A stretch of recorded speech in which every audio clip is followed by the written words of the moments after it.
Our next article is from ancient-origins.net, and it's entitled, Anunnaki Revealed. Who were these beings of ancient astronaut theory? Part 1. So it says the authors Jason and Sarah. Jason Jarrell and Sarah Farmer. And Jason and Sarah begin.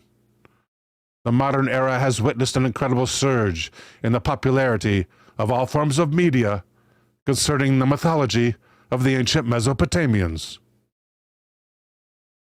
Fueling this ever-growing trend are the writings of a number of researchers who propose connections between several Sumerian myth cycles and the theory that the human race was engineered or created by a group of extraterrestrial beings. Known as ancient astronaut theory, this field is largely reliant upon the translation of cuneiform tablets, translations made by Zecharia Sitchin, whose series of Earth Chronicles books form the foundation upon which the modern Church of the Alien Gods has been built. Central to Sitchin's narrative is a group of mythic beings known as the Anunnaki, whom he claimed crossed their own DNA with that of Homo erectus in order to create mankind, for the purpose of using humans as slaves to mine gold and other minerals. Today, these Anunnaki are often portrayed as the equivalent of the Old Testament creator God. But what does the cuneiform corpus actually say about the Anunnaki and other mythic beings? How does the version of these beings and their activities presented in ancient astronaut media compare with how they were truly represented in the ancient world? To begin with, Annunaki translates to princely blood, or the seed of Anu. The Anunnaki are the Sumerian deities of old primordial time, a pantheon of gods who were children of the sky god Anu and his sister Ki. Johnny Pepperston, thank you for the super chat. Johnny says humans were not the only servants of the Anunnaki. Their other servants were called the Igigi, and were usually depicted with very large eyes. That reminds me of the Greys. Thank you, Johnny Pepperston.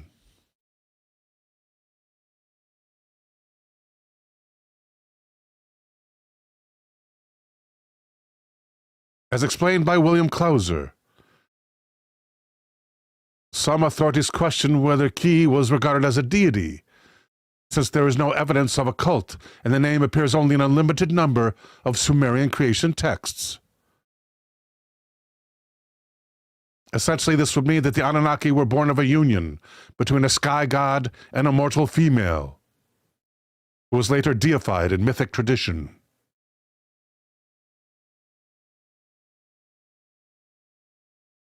Furthermore, Ki is the Sumerian sign for Earth, and Anu's consort is sometimes considered to be the personification of the Earth itself. This is similar to biblical tradition, where mortals were created out of the dust of the earth, Genesis chapter 2, verse 7. The concept of a group of half-divine beings born of mortal women is very similar to the biblical and extra-biblical tradition of the Nephilim. One of the most heavily referenced ancient texts which describes the Nephilim is the extra-biblical book of 1st Enoch, attributed to the patriarch Enoch, son of Jared and father of Methuselah. 1st Enoch is considered an apocryphal text today and is rejected by most mainstream theological establishments, but this was not always the case. Many of the early church fathers, such as Athenagoras, Clement of Alexandria, Irenaeus, and Tertullian, accepted the book as scripture, and fragments of 10 copies of 1st Enoch in Aramaic have been found among the Dead Sea Scrolls. 1st Enoch is also quoted in the biblical book of Jude, and it has been estimated that there are as many as several hundred more references throughout the New Testament.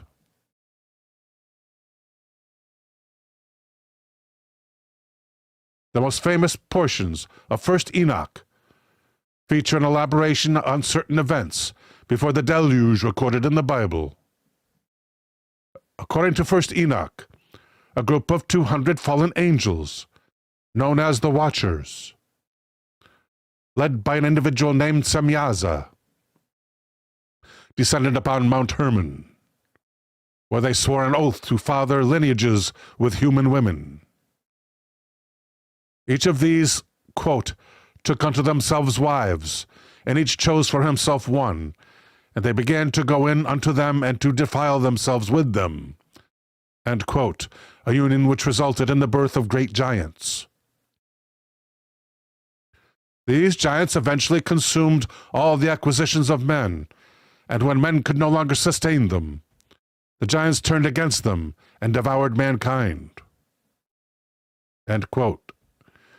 These activities provoke the action of God, who curses the giants to war against one another, that they may destroy each other in battle, and sends the archangels to bind the Watcher leadership in the valleys of the earth. As is well known today, the Hebrew texts refer to the powerful beings born to the Watchers as the Nephilim. Scholars have found profound similarities between the mythologies of the Anunnaki and the Nephilim. In 1971, Edward Lipinski published a scholarly analysis of several ancient texts, including the old Babylonian version of the Epic of Gilgamesh, all which feature important details revealing the true location of the sanctuary of the Annunaki in ancient Eastern thought and cosmology. Lipinski found that, in fact, quote, the old Babylonian version of the Gilgamesh epic identifies Hermon and Lebanon with the dwelling of the Annunaki, end quote. He emphasizes lines 12 to 21 of the old Babylonian Gilgamesh, which tell of the destruction of Humbaba, the guardian of the abode of the gods, at the hands of Gilgamesh's companion, Enkidu. After which, the text states that the two penetrated into the forest, quote, opened the secret dwelling of the Anunnaki, end quote. While later mythologies suggest alternate locations for their home, Lipinski explained that the oldest Mesopotamian and Near Eastern Canaanite texts point to the cedar forest of Mount Hermon.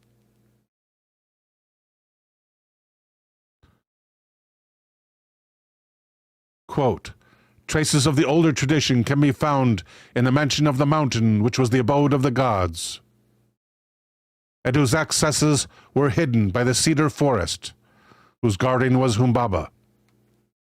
This mountain was, we believe, the anti-Lebanon Hermon. The southern range of the anti-Lebanon is therefore likely to be the mountain in whose recesses the Anunnaki dwelled, according to the old Babylonian version of the Gilgamesh story. In the old Babylonian period, the Anunnaki were still gods in general. Mount Hermon should thus be identified with the dwelling of the gods, end quote.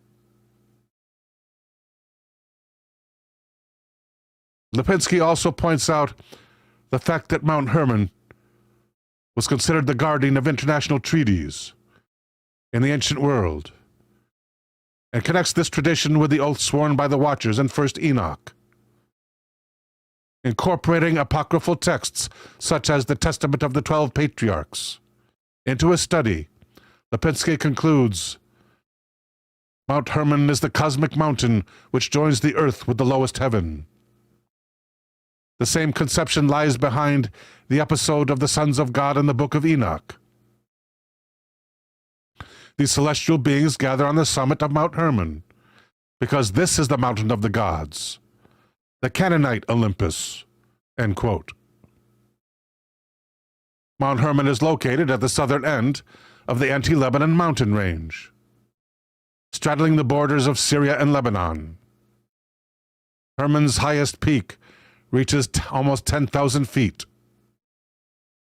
The area abounds with ancient altars, going back millennia, and was still the host of shrines and rituals as recently as the time of Constantine the Great. Of further significance is the fact that Gilgamesh was renowned in the ancient world for obtaining knowledge from the pre-flood or antediluvian world, as stated by the Ugarit epic of Gilgamesh. And here's a quote from that. He explored everywhere the seats of power. He knew the totality of wisdom about all things. He who traveled the distant road to Uter-Napisti, who crossed the ocean, the wide sea, as far as the sunrise. He brought back the tidings from the antediluvian age, end quote, i.e. the age before the flood. Thank you, Boru, for the super chat. These passages bring us full circle with Lipinski's interpretation of the old Babylonian version of the Gilgamesh epic, where the ancient king journeyed to Mount Hermon, abode of the Anunnaki.